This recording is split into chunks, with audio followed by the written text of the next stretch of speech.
I now call upon Governor Deval Patrick to deliver the 141st commencement address of Boston University.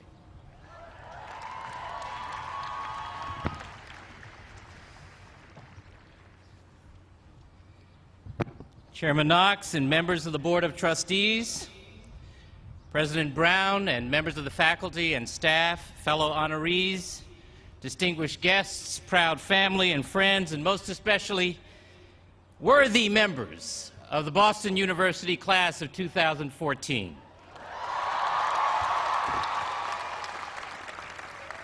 Congratulations on reaching today's milestone, and thank you very much for having me. The main event this afternoon, of course, is getting in hand, really conferring the degree for which you have worked so hard, and I realize I better not be in between you and that for very long.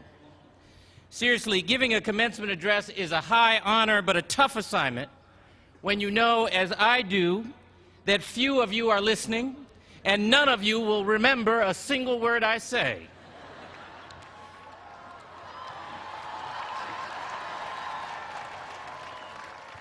I should say, even if you remember who your commencement speaker was. As if the challenge of being both brief and memorable was not burden enough. Imagine how unnerving it was for me to notice over someone's shoulder just the other day a USA Today headline that read, quote, "A good grad speech is the one not given." I don't know if I can get away with saying, hey, hey, hey.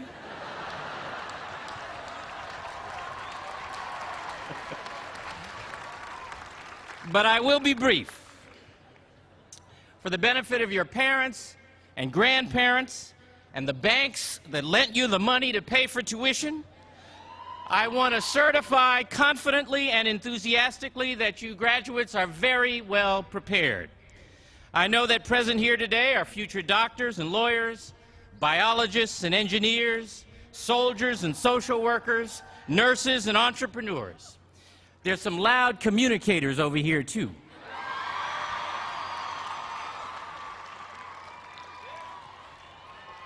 I expect that there are some who will have more than one career in the course of your working lives, and I hope that whatever you choose to do, you do it with integrity. There is so much emphasis on education as a pathway to a good job, and I get that. Given the changes afoot in the economy and in the world, education will be the key to your success and ours as a nation. But your education here at BU is about more than preparation for being good employees. It's also about preparation for being good citizens. Good citizens take an interest in people and issues outside themselves. They understand community in the old-fashioned sense, where you see your stake in your neighbor's dreams and struggles as well as your own. They inform themselves about what's happening in their community. They volunteer. They listen. They take the long view. They vote.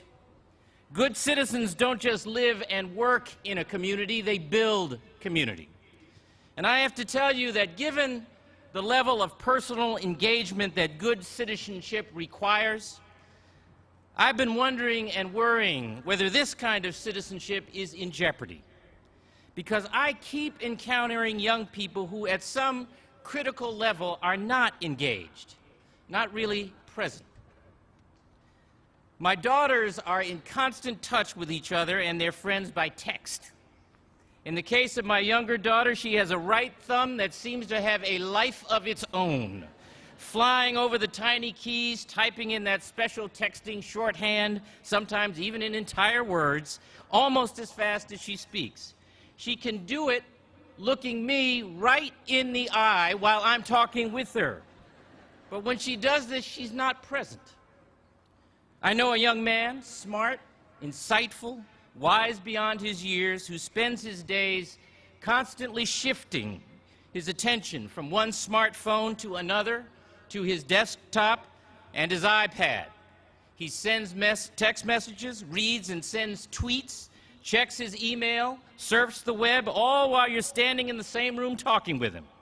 In all the time, over all the years we spent talking with each other, I realized I hardly know him at all. He was there, but not present. My staff never attend meetings without their smartphones and check them frequently during the discussion. When I'm in the meeting, I ask for their undivided attention. So they wait until I look away and then steal a furtive glance at their BlackBerries.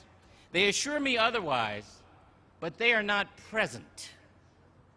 Modern society is awash in information and grappling with how to make the most of social media.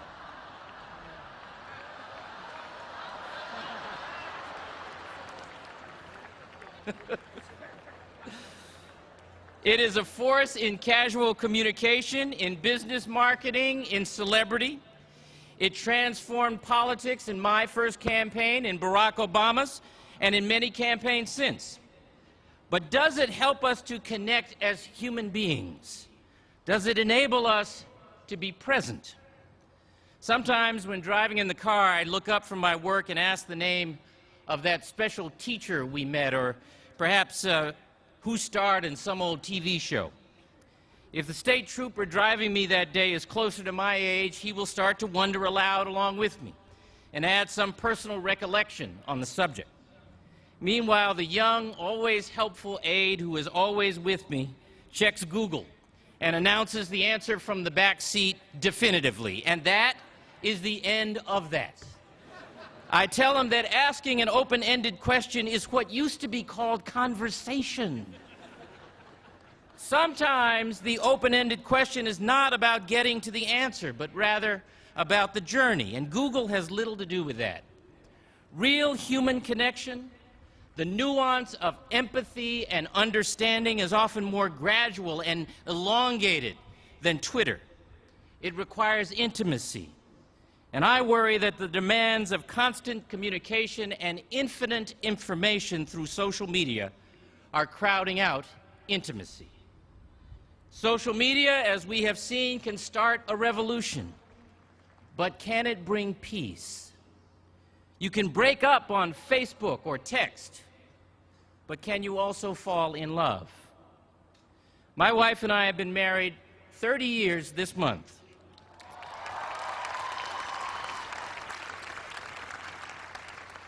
Several weeks ago, we had a rare Sunday without any plans, and we spent the day reading, just reading. We sat with our books in the same room, reading silently to ourselves, getting up every once in a while to fetch a cup of tea, but mostly speaking not a word to each other. We both commented later what a wonderful day it had been. And I am certain that there was more intimacy sitting wordlessly together in that room than if we had spent the same time apart sending constant emails and texts to each other. I'm not the dull, middle-aged Luddite I sound like right now. I'm sorry, the middle-aged part is accurate. I actually love the convenience, reach, and flexibility of social media. I understand the power of social media to bully or to stir a movement for good. And I have to tell you, I laugh at the number of times someone of my vintage asks if they can take a selfie with me and then hands the phone to someone else to take the picture. For the parents and grandparents here, it's not a selfie if you don't take it yourself. My point is that human intimacy still matters. That's how we build trust, how we convey kindness and grace, how we love, how we heal the world. The human intimacy still depends on looking someone in the eye, touching them, actively listening, being present. In the days and weeks after the marathon bombings last year, we were all reminded how few degrees of separation there really are between us. Surely the loss of Lingxi reached deep into the psyche of this community. But the fact is that those losses and that senselessness touched the familiar and the unfamiliar alike, because we each knew someone or someone who knew someone who was directly affected by what happened. One of the duties I assumed, as did other public officials and hundreds of private citizens was to comfort the survivors, our neighbors and friends. That wouldn't work by text or tweet. It demands intimacy. Whether healing an individual or healing the world, healing itself requires being present. So promise me this one thing. Sometime today, put your tablet and your smartphone aside, look your mom and dad in the eye and tell them you love them. Hold your roommate's hand and tell them you appreciate them for helping get you through to today. Acknowledge the person you came to know only in your waning days here, how sorry you are that it took all these years to discover that the person you thought was such a jerk before turns out to be such a kind and interesting person. Thank one of your teachers in person. Be present and see what a difference it makes in your lives and in the world. Congratulations, graduates.